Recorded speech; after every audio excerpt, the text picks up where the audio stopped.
Muy bien, ¿están listos? ¿Sí? Muy bien, acompáñenme a Hechos.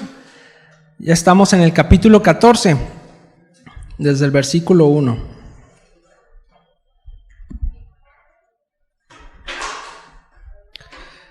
Dice así: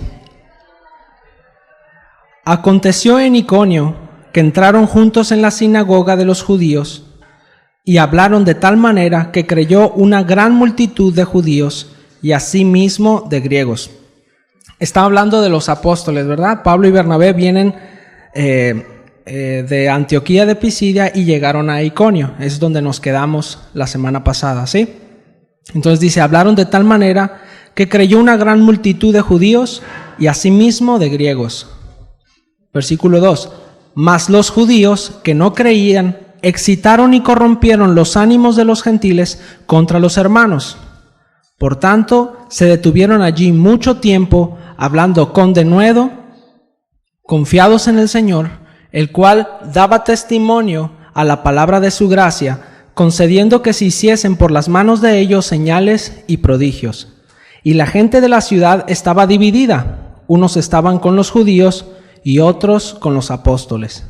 Pero cuando los judíos y los gentiles, juntamente con sus gobernantes, se lanzaron a afrentarlos y a apedrearlos, habiéndolo sabido, huyeron a Listra y Derbe, ciudades de Licaonia, y a toda la región circunvecina, y allí predicaban el evangelio.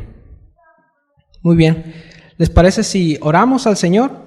Que el Señor agite nuestro corazón con su palabra, ¿le parece? Que esto no nada más sea solo un sermón, sino que sea Dios mismo quien hable a nuestro corazón para alumbrar nuestro entendimiento y poner por obra su palabra. ¿Cuántos quieren eso?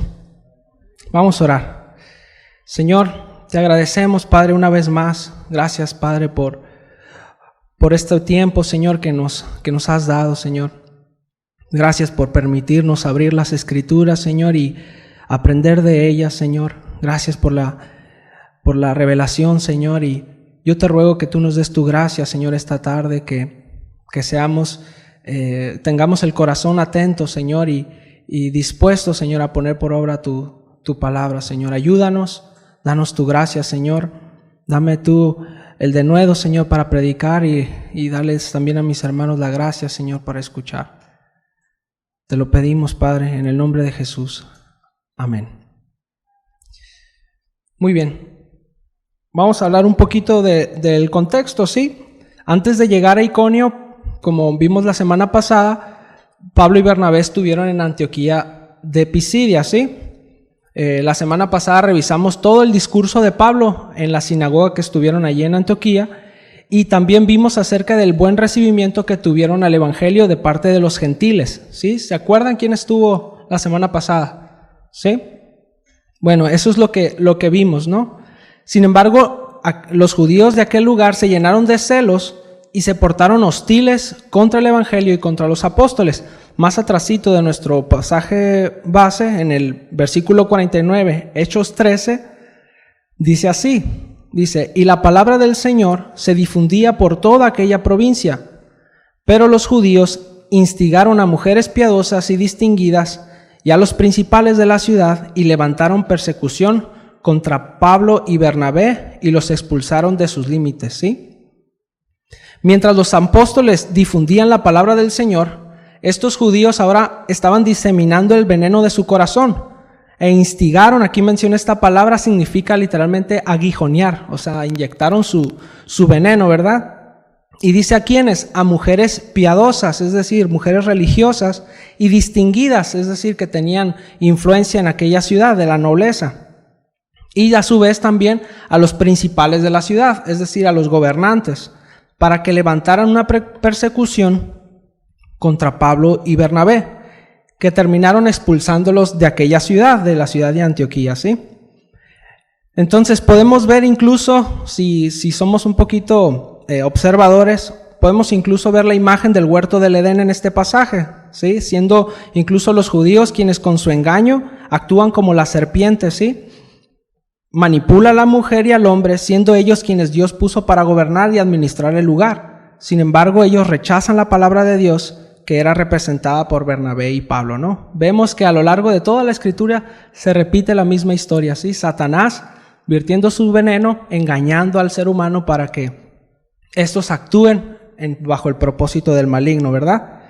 Pero miren qué ocurrió con Bernabé y Pablo. Dice, ellos entonces, sacudiendo contra ellos el polvo de sus pies, llegaron a Iconio, y los discípulos estaban llenos de gozo y del Espíritu Santo. Ahora, los apóstoles no titubearon ante esa oposición. La persecución siempre va a formar parte de las respuestas ante la predicación, ¿sí? Eso lo tenemos que tener bien en claro. Todos podemos recibir el mensaje de una manera u de otra, ¿sí? Entonces, no nos sorprenda que a algunos no les parezca el mensaje del Evangelio y se porten hostiles contra el Evangelio. De hecho, Jesús le dijo a sus discípulos de la siguiente manera, en Mateo 10, versículo 11 al 15, si gustan acompañarme. Mateo capítulo 10, versículo 11 al 15.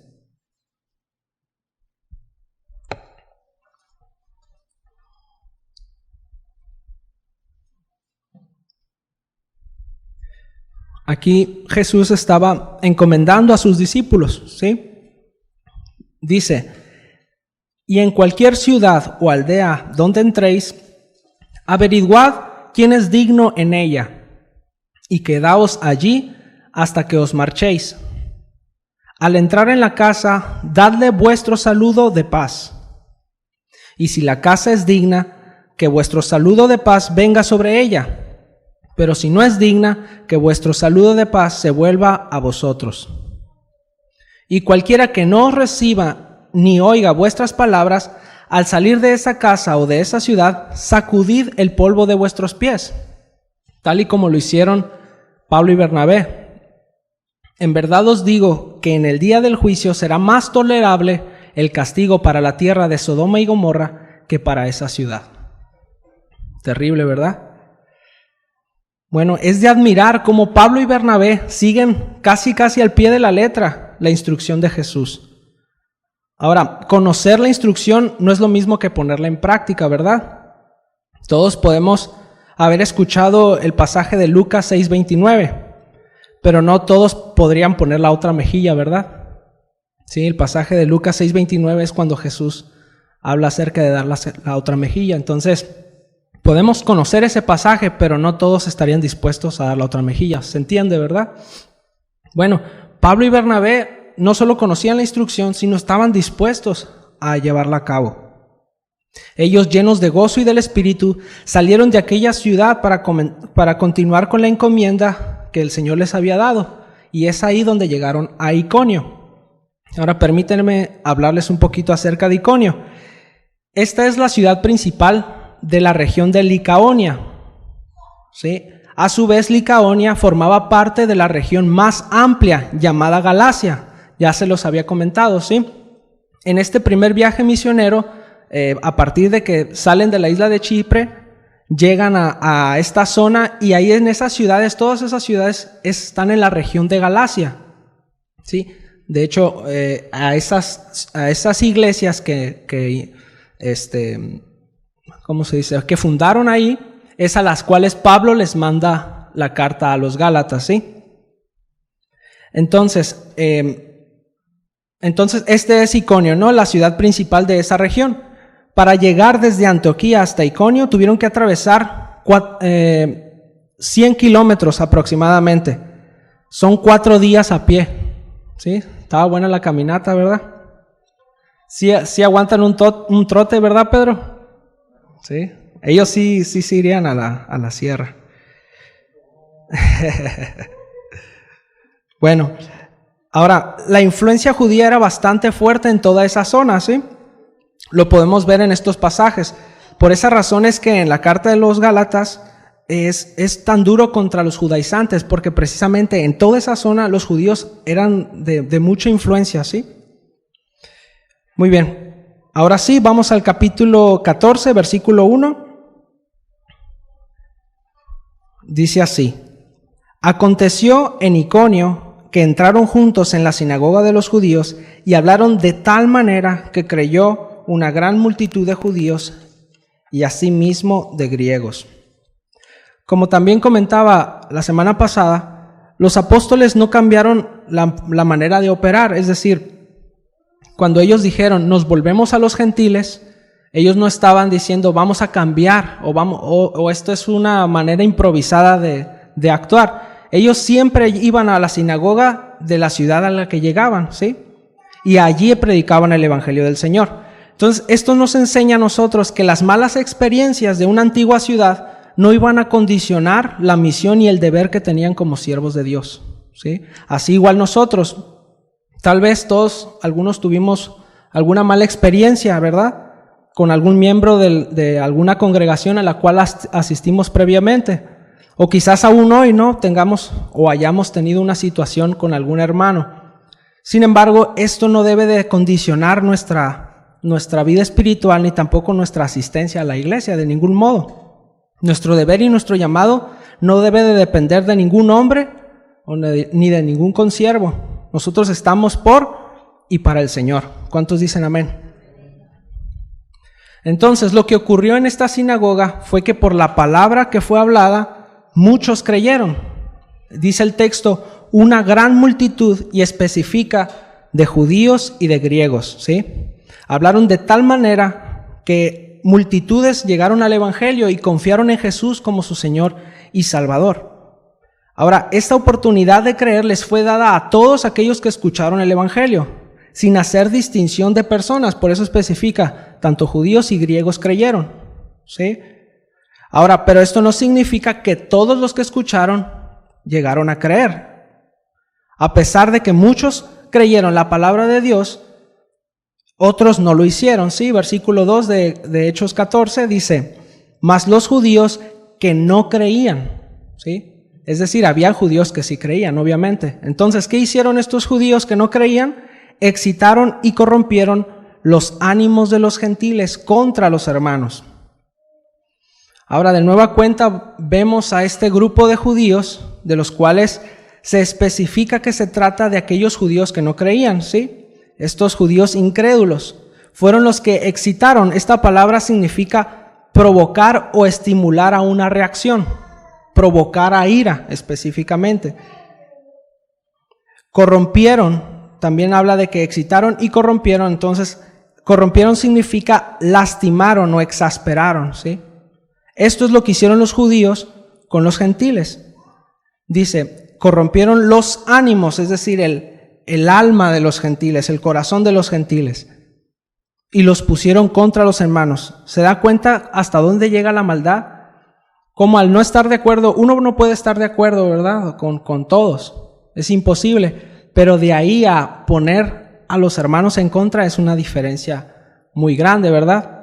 Entonces la maldad en estos hombres llevó a tal punto a causar disensiones, ¿sí?, que aún a los gentiles, ¿sí?, a los gentiles contaminaron para que no creyesen. Ahora, esta contaminación vino de su boca y fueron palabras que encendieron la mecha que explotaría la persecución más adelante.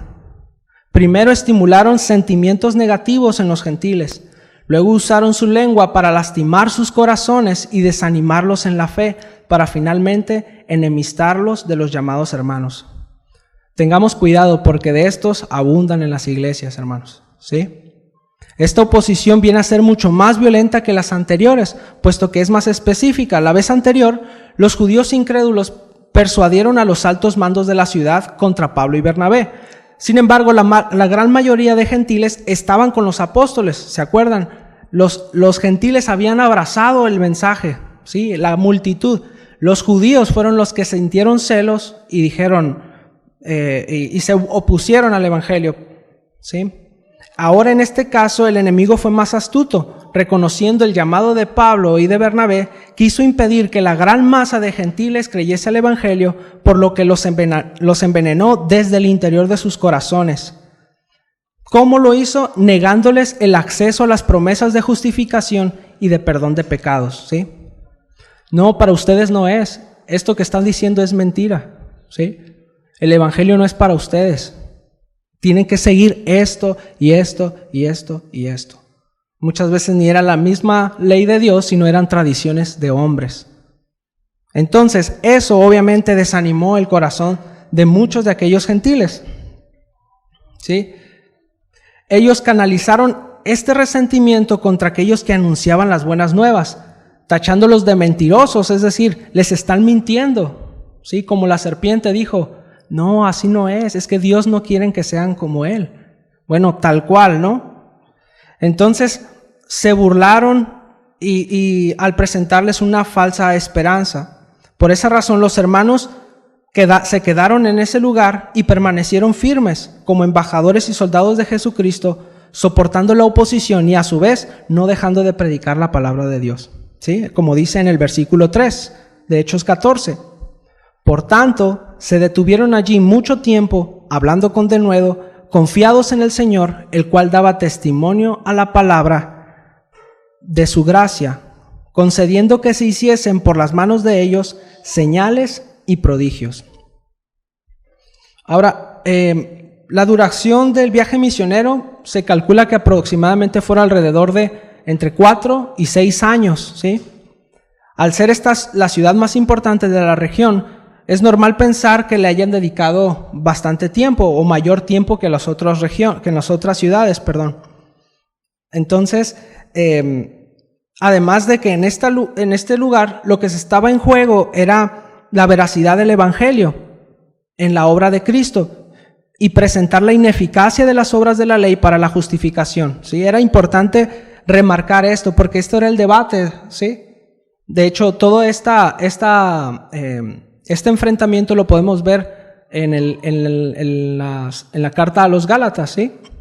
Cómo es que Pablo presenta el Evangelio y les dice a los hermanos, ¿cómo es que dejaron el Evangelio? Yo se los presenté íntegro, ¿sí?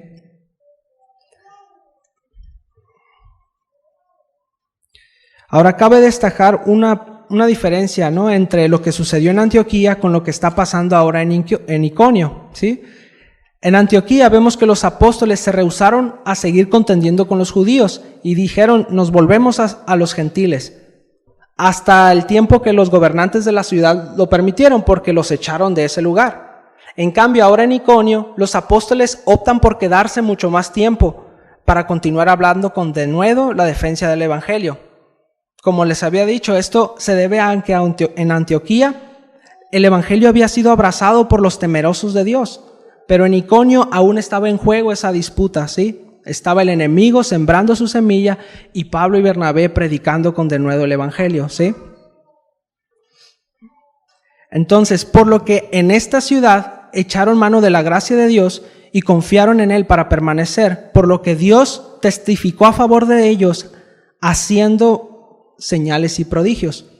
Si ves, en la anterior ciudad no hubo necesidad de hacer señales y prodigios. Sin embargo, aquí vemos que la mano del Señor se manifestó de esta manera, precisamente por esta situación, ¿no?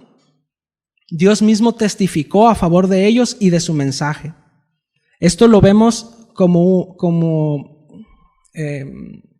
una regla a lo largo de la Escritura, ¿no?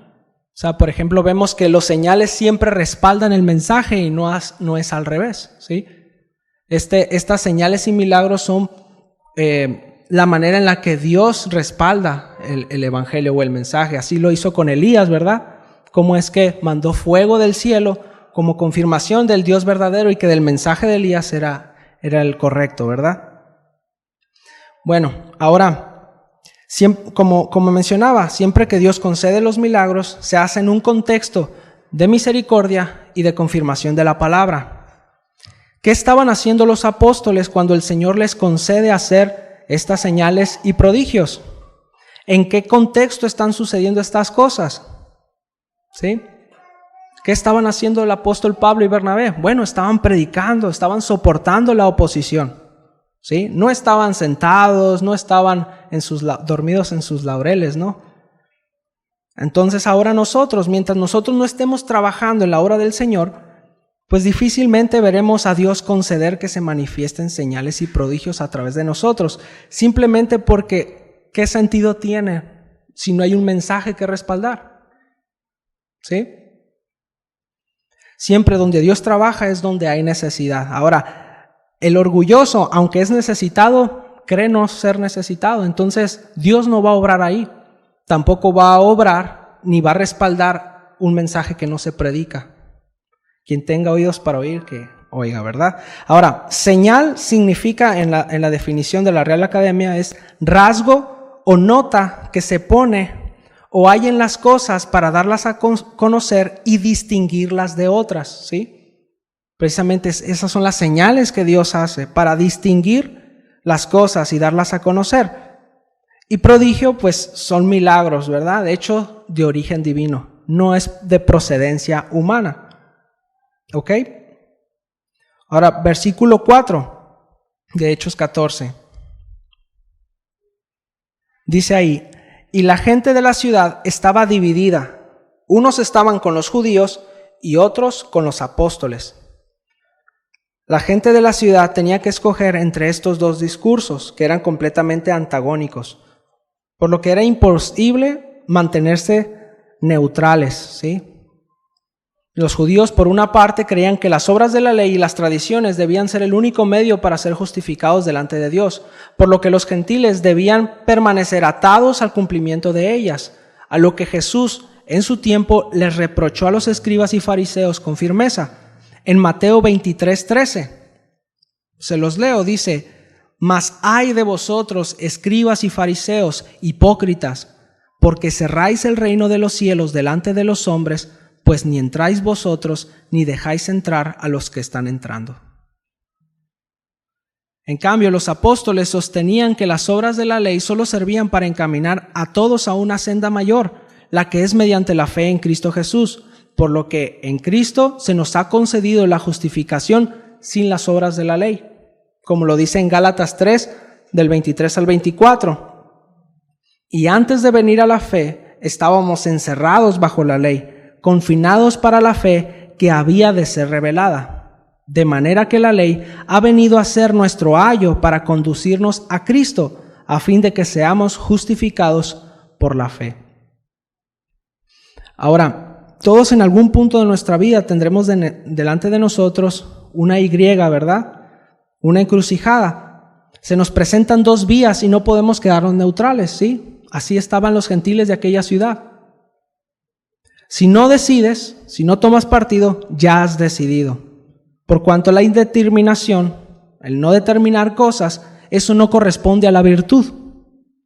La vida nos empuja todo el tiempo y muchas veces no espera. Por lo tanto, el consejo del día de hoy es que nos preparemos, prepárate.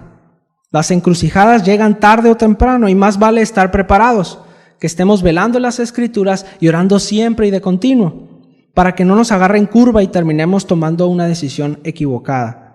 Sí, la mayoría del tiempo Dios permite que veamos las señales con suficiente anticipación para que tomemos las precauciones pertinentes. Tenemos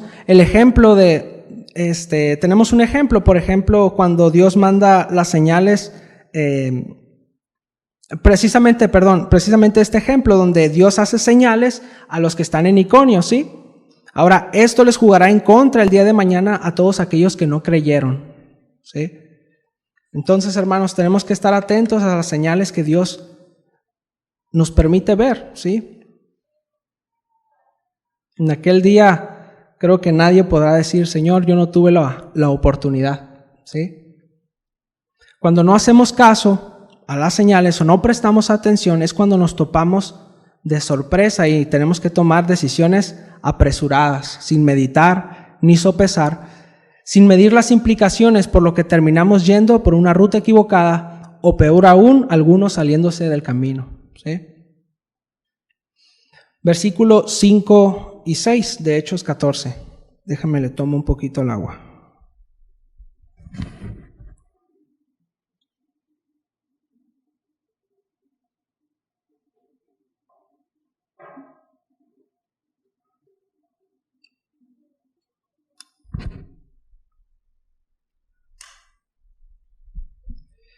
Versículos 5 y 6.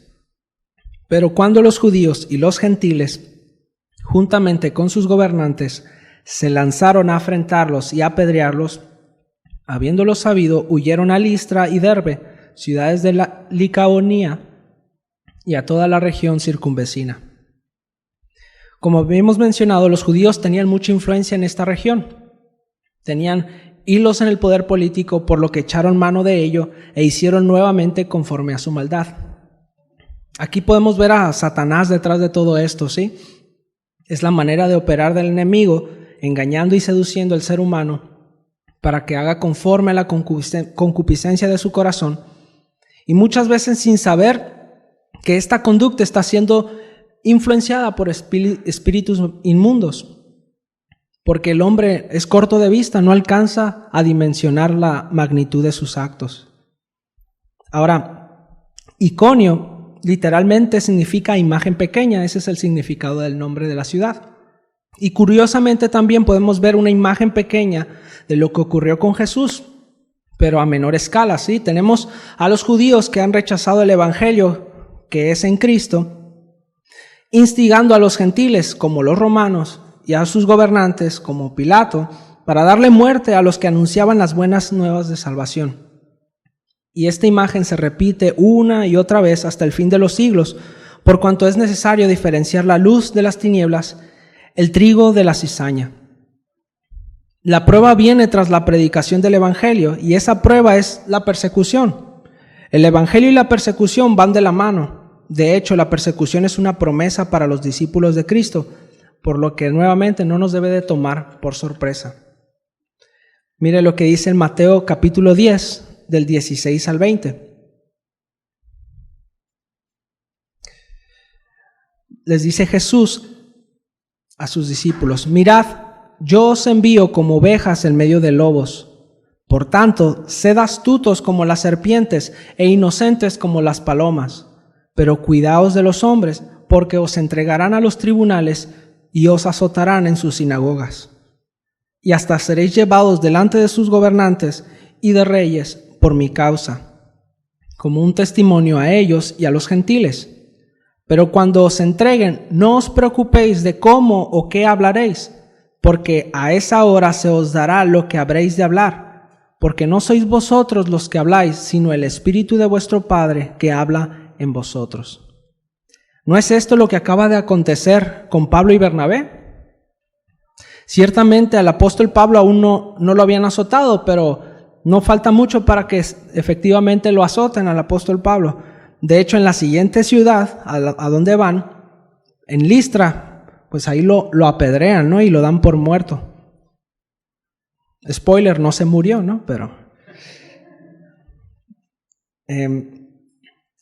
la promesa de Jesús se cumple en Pablo y la persecución forma parte de esa promesa, siendo él un testimonio fiel a los judíos y a los gobernantes y a los gentiles a causa de la persecución, pero también siendo un testimonio de la palabra, ya que el Espíritu Santo puso sus palabras en su boca y ese respaldo hace que todo valga la pena.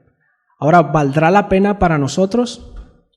Es decir, esta persecución es una promesa que Dios da a aquellos que prediquen, a aquellos que vivan el evangelio.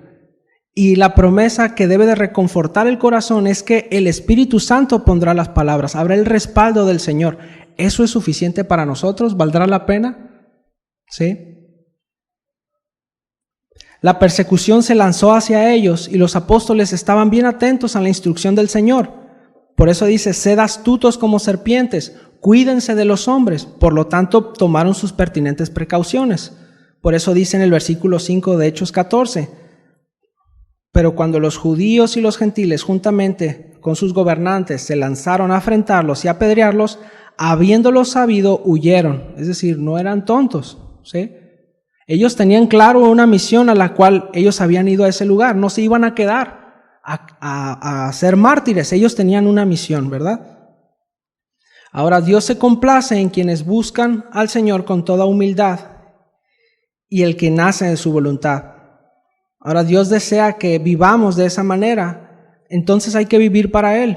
Ahora, si a Dios le place que muramos, pues también lo haremos para Él, como lo dijo Pablo. Eso no depende tanto de nosotros. De nosotros depende estar atentos a las indicaciones del Maestro, quien nos dejó el mayor ejemplo de una vida en completa obediencia, sumisión y profunda dependencia al Padre Celestial. Recordamos la vida de Jesús. ¿Qué hizo Jesús? Se apartaba para estar a solas con el Señor. Vemos una vida íntegra en obediencia y siempre estaba atendiendo la oración y la guianza de su Padre. Pablo no solo estaba atento a lo que en ese entonces se entendía como escritura, o sea, ellos tenían el Antiguo Testamento, sino también conocía profundamente la instrucción apostólica. No es normal que Pablo en su actuar haga conforme a las palabras de Jesús. Ahorita lo estuvimos viendo. Entonces esto habla de que en una época muy temprana del cristianismo podemos afirmar que las palabras y las acciones del Señor Jesús ya hacían eco en la cristiandad del primer siglo, ¿sí? Versículos 6 y 7 de Hechos 14. Dice, habiéndolo sabido, huyeron a Listra y Derbe, ciudades de Licaonía, y a toda la ciudad circunvecina. ¿Y allí qué hacían? Parece que no cambiaban, ¿verdad? No los hacían desistir de su misión. A donde quiera que iban, ahí estaban predicando el evangelio, ¿sí? El primero los corrieron de la ciudad, ¿no? Y ahora los querían apedrear. Entonces tuvieron que salir huyendo de la ciudad. Y se fueron a la siguiente, hermanos. Y en la siguiente se puso más ruda. Y me toca a mí no es cierto, no me toca a mí. O no sé. Bueno, el Señor sabrá, ¿verdad? Muy bien. Pablo y Bernabé escaparon de ese lugar para continuar con el ministerio al que fueron llamados. Qué importante es tener los sentidos espirituales bien agudizados para saber el qué, cuándo, cómo y dónde debemos de actuar, ¿sí? El ministerio de Pablo y Bernabé prácticamente acababa de comenzar y Dios todavía tendría muchos planes por delante para ellos, por lo que continuaron hacia adelante sin anclarse al pasado. Sí, a veces nos cuesta mucho esto. Nos quedamos atorados con las cosas del pasado. Pero bueno, si Dios nos llamó a una misión, tenemos que seguir adelante, ¿sí? Por eso el evangelio era una realidad en la vida de estos hombres y mujeres de Dios. Su visión estaba por encima de las cosas de este mundo y su conducta reflejaba esta realidad. Ahora nosotros, ¿nuestra conducta refleja esta realidad o refleja que estamos precisamente anclados a este mundo? ¿Sí? Dios habló acerca de la importancia de predicar el evangelio y cómo es que Dios responde a todos aquellos que le buscan con un corazón contrito y humillado. Esa es la bondad de nuestro Dios, ¿sí?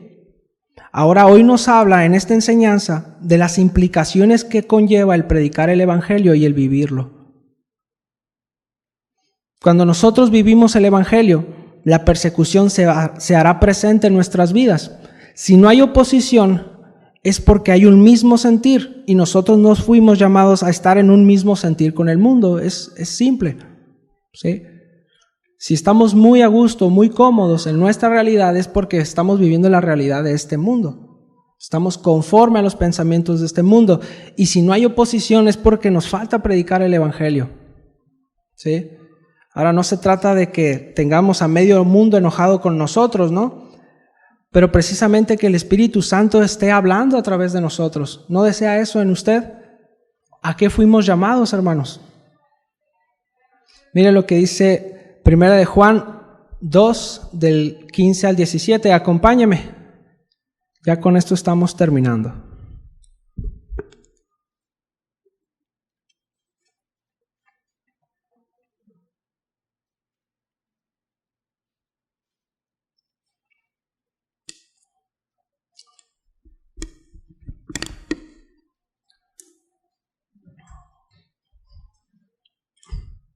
Primera de Juan 2:15.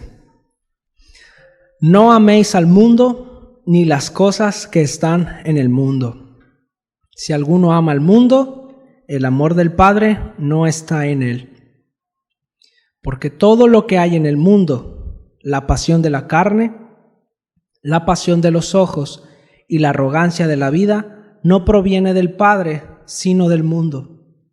Y el mundo pasa y también sus pasiones, pero el que hace la voluntad de Dios permanece para siempre. Cuánta sabiduría, ¿verdad?